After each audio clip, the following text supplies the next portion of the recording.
मित्रांनो, कागा भट्ट कोण होते? त्यांनी शिवाजी महाराजांचा राज्याभिषेक का केला आणि महाराजांनी तो का करवून घेतला?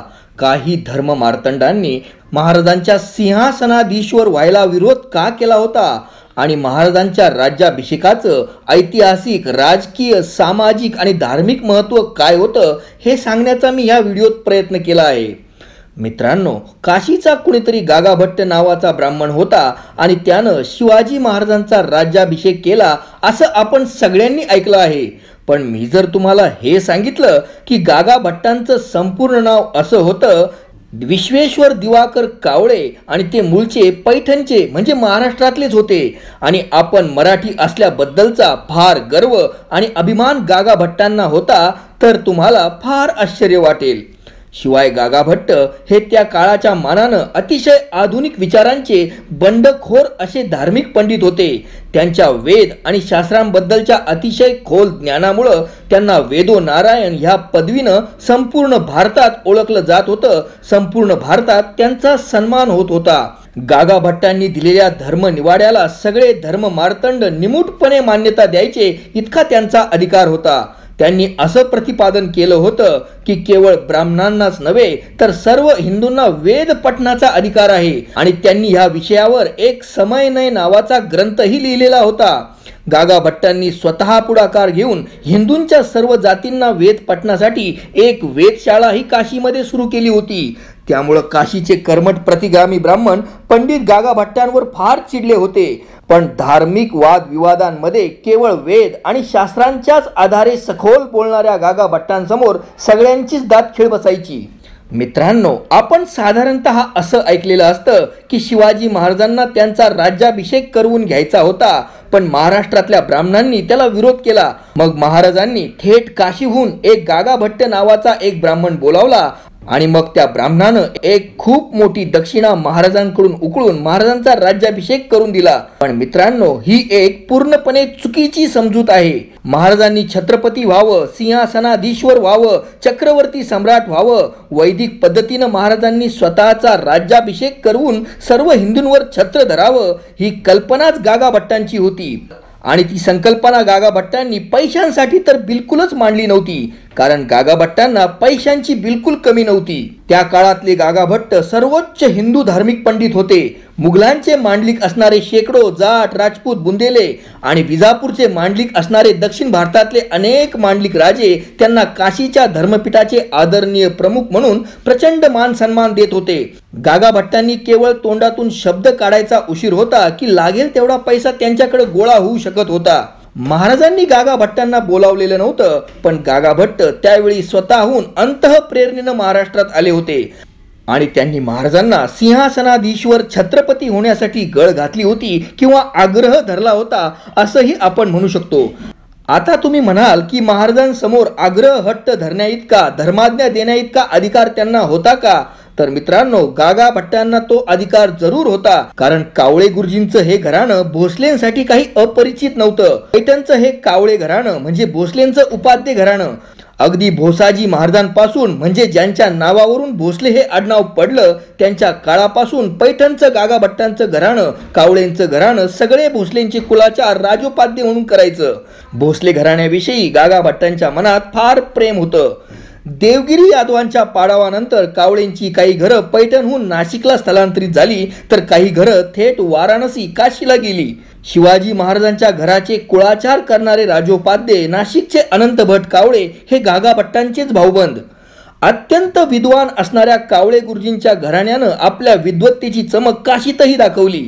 ते काशींच्या हिंदूंच्या धर्मपीठाच्या सर्वोच्च स्थानावर विराजमान झाले. नारायण भट्ट हे गागा भट्टांचे पूर्वज. जेव्हा मुस्लिमांनी काशी विश्वेश्वराच्या देवळाची नासधूस केली होती तेव्हा नारायण भट्टांनी स्वखर्चानं ते देऊळ पुन्हा बांधून काढलं होतं. काशीमध्ये अनेक घाटही नारायण भट्टांनी स्वतःच्या खर्चानं बांधले होते. त्यांच्या घराण्यातल्या अनेक विद्वानांनी अतिशय सुंदर आणि प्रसिद्ध ग्रंथ लिहिलेले आहेत. मीमांसा तत्वज्ञानाचं भारतातलं सर्वात मोठं घराणं, तत्वज्ञ घराणं म्हणून हे भटांचं किंवा कावळेंचं घराणं प्रसिद्ध होतं. गागा भटांचे चुलते कमलाकर भट्ट यांनी स्मृतींवर म्हणजे हिंदू कायद्यांवर लिहिलेला ग्रंथ निर्णय सिंधू हा आजही आदर्श ग्रंथ मानला जातो. स्वतः गागा भट्टांनी लिहिलेल्या ग्रंथांची यादी ही फार मोठी आहे. कायस्थांना उपनयनाचा म्हणजे मुंजीचा अधिकार नाही असं बाकीच्यांचं मत होतं, पण कागा भट्टांनी कायस्थ धर्मदीपिका नावाचा ग्रंथ लिहून त्यांनाही इतरांसारखेच अधिकार आहेत हे प्रतिपादन केलं होतं. कागा भट्टांनी निरूढ पशुबंध प्रयोग, भट्ट चिंतामणी, मीमांसा कुसुमांजली, राकागम, राज्याभिषेक प्रयोग, समय नय, सुज्ञान दुर्गोदय असे अनेक सुंदर ग्रंथांची रचना केली. यातला राज्याभिषेक प्रयोग हा ग्रंथ तर त्यांनी खास शिवाजी महाराजांसाठीच लिहिला होता. आता इथं प्रश्न पडतो की कागा भट्टांनी महाराजांना राज्याभिषेक करण्यासाठी का गळ घातली? तर मित्रांनो, ते 17वं शतक होतं. संपूर्ण राजकारण हे धर्मावरच चाललेलं होतं. केवळ भारतातलंच नव्हे तर संपूर्ण जगाचं राजकारण हे धर्मावरच आधारित होतं. त्यावेळी युरोपमध्ये ज्यूंना धार्मिक कारणांवरूनच जिवंत जाळण्यात येत होतं. ख्रिश्चनांचे क्रुसेड्स आणि मुस्लिमांचे जिहाद हेही धार्मिक कारणांवरूनच होते. धर्मप्रसार हे कुठल्याही राजाचं अर्थात हिंदू राजे सोडले तर प्रथम कर्तव्य मानलं जात होतं. समाज पद्धती, कायदे व्यवस्था, राजकीय महत्वाकांक्षांना धर्मग्रंथांचा आधार हा घ्यावाच लागत होता. एवढा मोठा सम्राट औरंगजेब पण तोही स्वतःला तुर्कस्थानच्या खलिफाचा सेवक मानायचा, मक्केवर श्रद्धा ठेवायचा आणि भारताला काफरांची भूमी म्हणायचा. ह्या मातीवर औरंगजेब प्रेम करत नव्हता. जी गोष्ट औरंगजेबाची तीच गोष्ट गोवळकोंड्याच्या कुतुबशहाची आणि विजापूरच्या आदिलशहाची. हे दोघं इराणच्या शहाला आपले बादशहा मानायचे. मुस्लिम धर्म स्वीकारणाऱ्यांचे मृत्यूदंडही माफ केले जायचे. भारतात आलेले परकीय म्हणजे ब्रिटिश, पोर्तुगीज, फ्रेंच, डच, डॅनिश इत्यादी परकीयही त्यांच्याच राजाच्या नावानं आणि चर्चच्या नावाखालीच राज्य करायचे. थोडक्यात काय तर मित्रांनो, आपले हिंदू राज्यकर्ते सोडले तर बाकीचे सर्व राज्यकर्ते स्वतःच्या धर्माबद्दल अतिशय अभिमानी होते. त्यांच्या धार्मिक आणि राजकीय महत्वाकांक्षा एकमेकांशी घट्ट विणलेल्या होत्या. मुस्लिम राजे संपूर्ण जगाला मुस्लिम करायची स्वप्न पाहत होते, तर ख्रिश्चन राजे सगळ्या जगाला ख्रिश्चन बनवायची स्वप्न पाहत होते. ते 17वं शतक होतं मित्रांनो. अशा वेळी हिंदू राज्यकर्त्यांनी मात्र धर्म आणि राजकारण वेगवेगळं ठेवलं होतं. दुर्दैवानं भारताचे धर्म मार्तंडही अदूरदर्शी, मागासलेल्या विचारांचे आणि अपरिवर्तनीय होते. त्यांनी धर्म आणि राजकारणाची सांगड कधी घातलीच नाही. आणि त्याच वेळी भारतावर औरंगजेबासारखा अतिशय धार्मिक आणि धर्मांध बादशाह राज्य करत होता. मुघलांच्या आणि सुलतानांच्या राज्यात हिंदूंचं आर्थिक, धार्मिक, सामाजिक आणि राजकीय शोषण होत होतं. ही गोष्ट बरेच डाव्या विचारसरणीचे लोक आणि विचारवंत नाकारतात. सर्व हिंदूंवर औरंगजेबानं जिझिया कर लादलेला होता. सर्व हिंदू व्यापाऱ्यांवर मुस्लिम राज्यकर्त्यांनी खिराज नावाचा एक व्यापारी करही बसवलेला होता. त्यामुळे हिंदू व्यापाऱ्यांचं आर्थिक शोषण होत होतं. एकांगी पाहणाऱ्या डाव्या विचारसरणीच्या विचारवंतांनी अकबराचा उदारमतवादी म्हणून फार गौरव केला आहे. पण ह्या अकबर बादशहानेही हिंदू व्यापाऱ्यांवर असलेला खिराज कर रद्द केला नव्हता. त्यामुळे हिंदू व्यापाऱ्यांचं आर्थिक शोषण अकबर बादशाही करतच होता. मुस्लिम राज्यकर्त्याच्या प्रशासनातल्या मोक्याच्या जागा हिंदूंना दिल्या जात नव्हत्या. सर्व प्रजेचा जमा होणारा कर अर्थात बैतुल माल हा शर्यत कायद्यानुसार फक्त मुस्लिमांच्याच कल्याणासाठी वापरला जाऊ शकत होता. राजाचं कर्तव्य म्हणजे प्रजेचं संरक्षण असं शर्यत कायद्यात आहे. पण शर्यत कायद्यातल्या संरक्षणाच्या कल्पना ह्या आपल्या कायद्यासारख्या नाही. त्यांच्या मते कुठल्याही व्यक्तीचं सगळ्यात मोठं संरक्षण म्हणजे त्यानं इस्लामला कबूल करणं. काफरांना शिक्षा देणं हे पवित्र कार्य मानलं जातं. त्यामुळंच त्यावेळच्या 3-4% असणाऱ्या मुस्लिम समाजाची जास्त भरभराट होत होती. हिंदूंच्या देशात हिंदूच दुय्यम नागरिक होते आणि हिंदू गुलाम होते. यावर त्या काळात फक्त एकच उपाय होता, तो म्हणजे हिंदूंचं एकीकरण, भूमिपुत्रांचं एकीकरण, हिंदू राजकारण आणि धर्म वेगवेगळे न ठेवता त्यांचं एकीकरण करणं.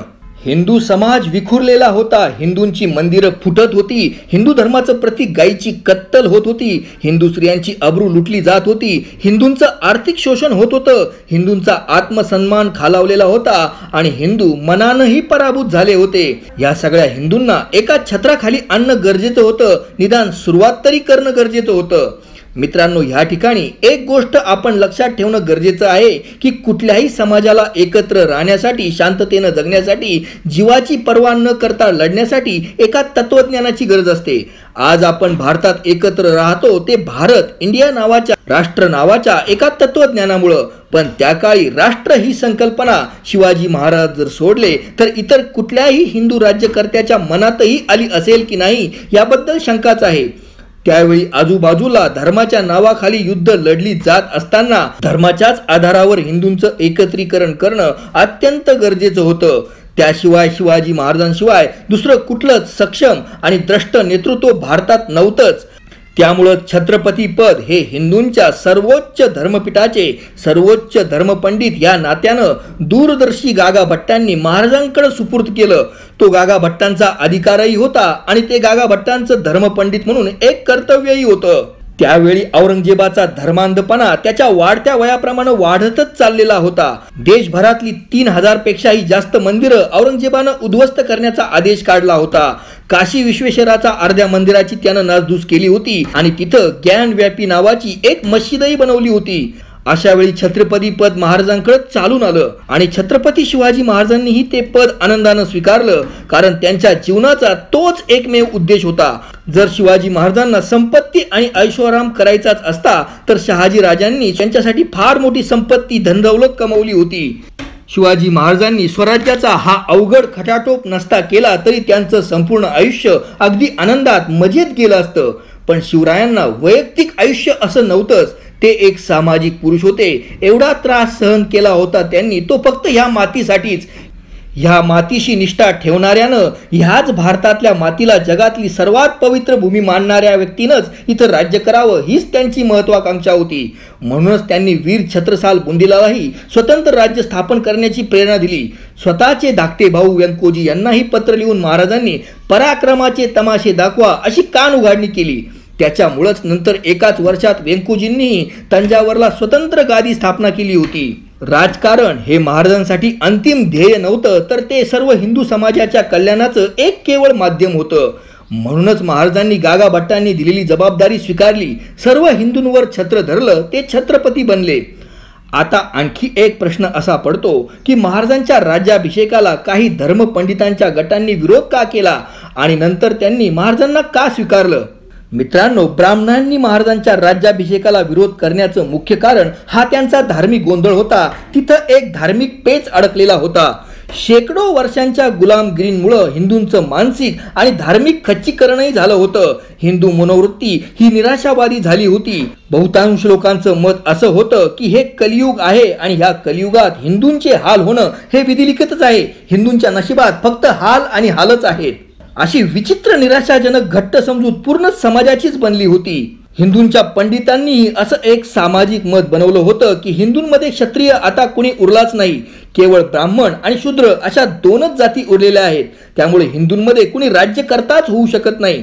आता कुणी क्षत्रिय नाही म्हणून कुणी राजा नाही, कुणी राजा नाही म्हणून कुणाचं नेतृत्व नाही, आणि कुणाचं नेतृत्व नाही म्हणून एकी नाही, आणि एकी नाही म्हणून गुलामी, आणि गुलामी म्हणून हिंदूंचा दुय्यम दर्जा, हिंदूंचे वाईट हाल, असं ते एक दुष्टचक्र होतं. हिंदूंच्या धार्मिक पेचाचं, धार्मिक गोंधळाचं हे दुष्टचक्र तोडण्याचं काम केलं ते महापंडित गागा भट्ट यांनीच. त्यांनी परशुरामाच्या पृथ्वी निक्षत्रिय करण्याच्या घटनेचा वेगळा अर्थ काढला. त्यांनी असं मत व्यक्त केलं की हे खरं आहे की सध्या फक्त ब्राह्मण आणि शूद्र अशा दोनच जमाती आहेत, पण जे आता शूद्र आहेत ते सगळे पूर्वीचे संस्कारलोम झालेले मूळचे क्षत्रिय आहेत. आणि शास्त्रानुसार कुठल्याही शूद्रानं जर पुन्हा प्रायश्चित्त घेतलं तर त्याचे उपनयन संस्कार करून त्याला पुन्हा क्षत्रिय बनता येतं. आता क्षत्रिय कुणी बनला म्हणजे तो राजा बनू शकतो. आणि शिवाजी महाराज हे तर थेट प्रभू श्रीरामचंद्रांच्या वंशातलेच आहेत असं गागा भट्टांनी मत प्रतिपादन केलं. गागा भट्टांनी थेट महाराजांच्या वंशावळीसह हे सिद्ध केलं की छत्रपती शिवाजी महाराज हे प्रभू श्रीरामचंद्रांचेच प्रत्यक्ष वंशज आहेत आणि वेदोक्त पद्धतीनं चक्रवर्ती सम्राट होण्याचा त्यांचा पूर्ण अधिकार आहे. जेव्हा गागा भट्टांनी म्हणजे हिंदूंच्या सर्वोच्च धर्मपीठाच्या सर्वोच्च धर्मपंडितानं असा निर्णय दिला तेव्हा सगळ्यांना तो निमूटपणे मान्यच करावा लागला. मग महाराजांनी वेदोक्त पद्धतीनं प्रायश्चित्त घेतलं. मग शिवाजी महाराजांनी गागा भट्टांच्या सांगण्यानुसार वेदोक्त प्रायश्चित्त घेतलं. वेदोक्त प्रायश्चित्त घेतल्यानंतर त्यांना स्वतःची मुंज करून घेण्याचा अधिकार प्राप्त झाला. मग त्यांची अगोदर मुंज करण्यात आली. महाराजांची मुंज झाल्यावर महाराजांची पूर्वीची सगळी लग्न आपोआप धर्माच्या कायद्यानुसार रद्द झाली. मग गागा भट्टांनी महाराजांची त्यांच्या पत्नीसोबत पुन्हा लग्न लावली आणि मग वेदोक्त पद्धतीनं महाराजांचा छत्रपती म्हणून, चक्रवर्ती सम्राट म्हणून भव्य असा राज्याभिषेक सोहळा संपन्न झाला. हे सर्व गागा भट्टांनी सर्व हिंदूंच्या पंडितांच्या शंका निरसनासाठी केलं. हिंदूंचा आत्मविश्वास वाढवण्यासाठी, हिंदूंच्या सिंहासनाला अधिष्ठान देण्यासाठी, सर्व मान्यता प्राप्त होण्यासाठी हा सगळा खटाटोप करणं गरजेचंच होतं. मित्रांनो, विषयांतर होण्याचा धोका पत्करूनही मला इथं एक गोष्ट अशी नमूद करावीशी वाटते की लोकमान्य टिळकांनी राजर्षी शाहू महाराजांविषयी ह्याच कारणाबद्दल वेदोक्त शास्त्रोक्त असा केसरी वृत्तपत्रातून वाद घातला होता, तेव्हा चिडलेल्या शाहू महाराजांनी टिळकांना तुरुंगात डांबायचं ठरवलं होतं. मित्रांनो, 17व्या शतकातले गागा भट्ट हे धार्मिक बाबतीत अत्यंत पुढारलेल्या विचारांचे होते, तर लोकमान्य टिळक मात्र धार्मिक बाबतीत अत्यंत मागासलेल्या आणि बुरसटलेल्या विचारांचे होते, हे इथं खेदानं म्हणावं लागेल. लोकमान्य टिळकांचे धार्मिक विचार गागा भट्टांच्या तुलनेत जुनाट आणि कुचकामी होते. महाराजांनी हिंदुस्थानावर छत्र धरलं हा तब्बल 150 वर्षानंतर म्हणजे विजयनगर साम्राज्याच्या पाडावानंतर भारतातला अनोखा चमत्कार होता. हिंदूंचं स्वतःचं राज्य स्वराज्य त्या दिवशी उभं राहिलं होतं. तो एका नव्या युगाचा प्रारंभ होता. म्हणून गागा भट्टांनी नवीन कालगणना सुरू केली. त्या शकाला शिवराज्याभिषेक शक म्हणवण्यात आलं. हजारो वर्षानंतर ह्या भूमीतला एक हिंदू राजा शककर्ता राजा बनला होता. काळाची दिशा बदलवणारा राजा बनला होता. महाराजांचा राज्याभिषेक ही भारतातली एक महान क्रांती होती. ती धर्मक्रांती होती, तशीच राजकीय क्रांती होती आणि एक सामाजिक क्रांतीही होती. हिंदूंच्या मनातली क्रांती होती. हिंदूंच्या मानसिक गुलामगिरीच्या साखळ्या त्या दिवशी खळखळा तुटून पडलेल्या होत्या. शिवराज्याभिषेकाच्या दिवशी हिंदूंना त्यांचा राजा मिळाला होता. हिंदूंचं स्वतःचं राज्य स्वराज्य निर्माण झालं होतं. स्वतःचं राष्ट्र निर्माण झालं होतं. महाराजांच्या राज्याभिषेकाचं काय महत्व होतं हे तुम्हाला थोडक्यात सांगण्याचा प्रयत्न करतो. जेव्हा औरंगजेब 5.5 लाखांची समुद्रासारखी विशाल फौज घेऊन इथं आला, तेव्हा बलाढ्य असणारी विजापूरची आदिलशाही आणि गोवळकोंड्याची कुतुबशाही औरंगजेबासमोर अगदी पत्त्याच्या किल्ल्यासारखी कोसळली. पण चिमुकलं शिवरायांचं स्वराज्य मात्र औरंगजेबाच्या डोळ्यात डोळे घालून डोळ्यात डोळे रोखून तसंच ठामपणे उभं राहिलं. अत्यंत हाल अपेष्टा प्रत्येक नागरिकानं सहन केल्या, प्रत्येक मराठ्यानं सहन केल्या, पण मराठे शरण गेले नाहीत. धर्मांध औरंगजेबाला इथंच गाडून इथंच दफन करून मराठ्यांचं राज्य विस्तारलं, टिकलं, उरलं आणि भारतभर पसरलं. ह्यातच राज्याभिषेकाचं महत्व आहे. कारण मित्रांनो, कुठलीही लढाई फक्त शस्त्रांनी लढली जात नाही, तर त्या लढाई मागे लागते स्वतःच्या प्राणाचीही पर्वा न करण्यासाठी एक उदात्त विचारसरणी. आणि महाराजांनी सगळ्या हिंदूंना ती विचारसरणी दिली. बलाढ्य विचारसरणीच्या जोरावर एक चिमुकला समाजही आपल्यापेक्षा कितीतरी पटीनं मोठ्या अशा ताकदवान शत्रूला सहज हरवू शकतो, हे व्हिएतनामनं अमेरिकेविरुद्धच्या लढाईमध्ये दाखवून दिलं आहे. ती स्वराज्याची विचारसरणी महाराजांनी दिली आणि महाराजांच्या राज्याभिषेकानं त्यांना तो अभिमान दिला. आम्ही आमच्या स्वराज्यासाठी आमच्या प्राणाचीही पर्वा करणार नाही, ही दगदगती ज्योत प्रत्येकाच्या मनात पेटली होती. मित्रांनो, आजही प्रत्येक राष्ट्राभिमानी हिंदूच्या हृदय सिंहासनावर प्रभू श्री रामचंद्रांचे प्रत्यक्ष वंशज छत्रपती शिवाजी महाराजच राज्य करतात. आता जाता जाता एक गोष्ट तुम्हाला आणखीन गागा भट्टांबद्दल सांगतो. महाराजांनी गागा भट्टांना एक प्रचंड मोठी रक्कम दक्षिणा म्हणून दिली होती. या रकमेचं गागा भट्टांनी काय केलं तर गागा भट्टांनी त्या रकमेतून काशीत ब्राह्मणांसोबत इतर सर्व हिंदूंनाही वेद पठण करता यावं म्हणून एक भव्य वेधशाळा उभारली. नंतर स्वतःची सगळी संपत्ती दान करून हा वृद्ध गागा भट्ट अंगावरच्या नेसत्या कपड्यानिशी हिमालयाकडे वानप्रस्थ आश्रमासाठी गेले. पुढे गागा भट्टांचं काय झालं हे मात्र इतिहासाला अज्ञात आहे. मित्रांनो, अशाच सुंदर सुंदर कहाण्या आणि किस्से ऐकण्यासाठी आपण माझ्या यूट्यूब चॅनलला भेट द्या. आपल्या प्रोत्साहनाची मला गरज आहे. मला प्रोत्साहन देण्यासाठी आपण माझ्या यूट्यूब चॅनलला सबस्क्राईब करा. माझ्या व्हिडिओला लाईक करा, कॉमेंट करा आणि शेअर सुद्धा करा. आपले खूप खूप धन्यवाद.